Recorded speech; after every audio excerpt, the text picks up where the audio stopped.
Hey guys, so today's video is going to focus on how to differentiate composite functions with the chain rule. Specifically, we're going to look at question 16 from the Math Advanced CSSA trial paper. I feel like this is a really good question to go through because sometimes it's forgotten about with students on how to actually apply that chain rule effectively because it's not in our formula sheets and sometimes it can be skipped over. So with this example here, we have that h of x is equal to f of g of x, where f of x is equal to e of x and g of x is equal to tan x. We want to find the equation of the tangent to the curve y is equal to h of x at the point where x is equal to pi. So whenever we approach questions like this, the first thing that we want to do is find the first derivative because we want to find the gradient of what that tangent is going to be. So if I have f of g of x, which is what my h of x is described as, I want to use this chain rule because I'm going to be deriving a composite function. So my rule for deriving a composite function is that the derivative of f of g of x is going to equal to f dash of g of x times by whatever the derivative of g of x is. So just to break this down a little bit further, here we have what the derivative of our f of x function is, inscribed within whatever our g of x value is. So this is a value.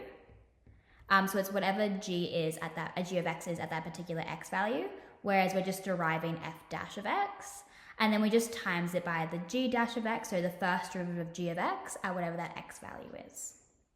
So let's give this a go. We already have our functions for f of x and g of x given to us. So for this one here, we're going to find our first derivative of f of x, which because it's an exponential function is still just going to be e to the x. Now, instead of writing e to the x, my value is going to be my g of x function because that's the value within it. So I'm going to write e to the tan x up here. Then I just times it by g dash of x. So if I look at g of x, that's tan x. My first derivative of tan x is going to be sec squared x.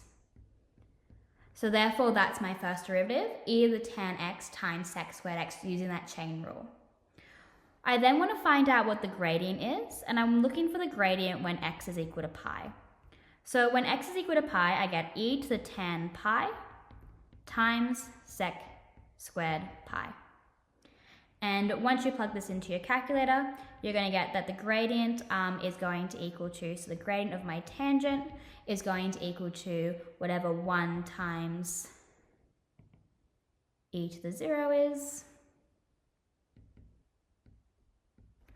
which is just going to give us 1.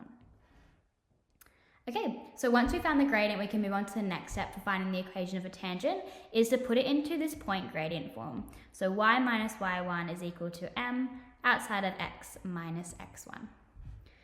Okay, so here we need the gradient, which we already have, and we also need a certain x and y coordinate.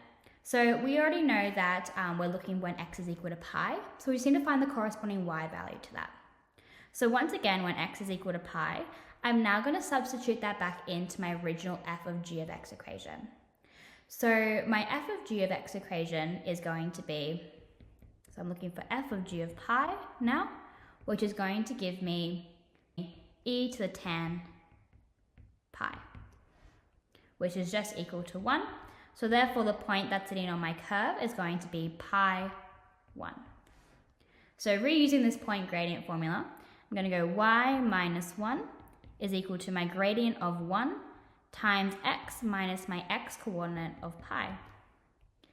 Then I want to expand and rearrange. I get y minus 1 is equal to x minus pi, and getting it into y is equal to mx plus v form by just plussing 1 to the other side, by getting y is equal to x minus pi plus 1. Okay, and that's how we do question 16. Hopefully you found this helpful to apply the chain rule. All we really need to remember for these questions is understanding what this formula really means in terms of the value within it, and then timesing it by the inside derivative as well.